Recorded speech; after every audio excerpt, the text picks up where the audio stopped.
દેશના ટ્રક સારથી ઇકોનોમીને ગતિ આપવાનું કામ કરે છે, એટલે જરૂરી છે કે એમની મુસાફરી આરામદાયક હોય। આજે ટેકનોલોજી કેવી રીતે ટ્રક સારથીઓનો થાક અને તણાવ ઓછો કરવામાં મહત્વની ભૂમિકા ભજવી રહી છે, જોઈએ આ રિપોર્ટમાં।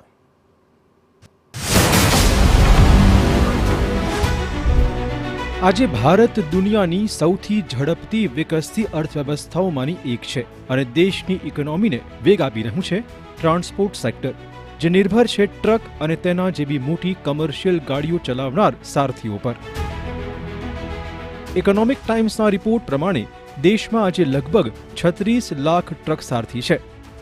હજારો માઇલની મુસાફરી ઝડપથી પૂરી કરવાની લાહીમાં મોટાભાગના ટ્રક સારથીઓ તેમના આરોગ્ય સાથે સંકળાયેલી સમસ્યાઓને અવગણતા હોય છે। આ વલણ તેમના માટે ખતરનાક જ સાબિત નથી થતું, પરંતુ ઘણીવાર આનાથી મોટા અકસ્માત થતા હોય છે અને જાનમાલને ભારે નુકસાન પહોંચે છે। વર્ષ 2020માં થયેલા સેવ લાઈફ ફાઉન્ડેશનના એક સર્વે પ્રમાણે દેશના લગભગ 53% ટ્રક સારથી કમરના દુખાવા, જોઈન્ટ, મસલ્સ, નેક પેઇન અને પેટ સંબંધિત સમસ્યાઓથી પીડાઈ રહ્યા છે। આ સિવાય વર્ષ 2023માં નોઈડાના આઈકેર હોસ્પિટલ દ્વારા કરાયેલા સર્વે દરમિયાન ટ્રક સારથીઓની આંખોનો રેન્ડમ ટેસ્ટ કરાયો, જેમાં 50%થી વધારે આંખોની સમસ્યાથી હેરાન થતા હોવાનું સામે આવ્યું। અહીં નવાઈ પમાડે તે વાત એ છે કે મોટાભાગના ટ્રક સારથી તેમના કામકાજમાં એટલા બધા વ્યસ્ત છે કે તેઓ આ વિશે સભાન પણ નથી।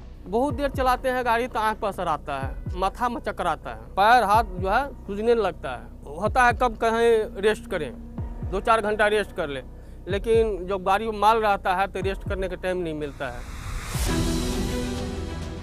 દેશના રોડ સુરક્ષિત બનાવવા માટે જરૂરી એ છે કે ટ્રક સારથીઓનું નિયમિત હેલ્થ ચેકઅપ થાય, નાની મોટી બીમારીઓ માટે તેમને જાગૃત કરવામાં આવે।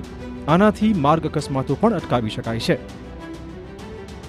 આ તમામ જરૂરી ફેરફારો માટે આજે સરકારની સાથે OEMs, પોલિસી મેકર્સ, ટ્રાન્સપોર્ટર્સ, ઇન્ડસ્ટ્રીઝ અને યુઝર્સ આ બધાએ એક સાથે મળીને આગળ આવવું પડશે, કારણ કે ત્યારે જ સુરક્ષિત મુસાફરીના લક્ષ્યમાં આપણે સફળ થઈ શકીશું।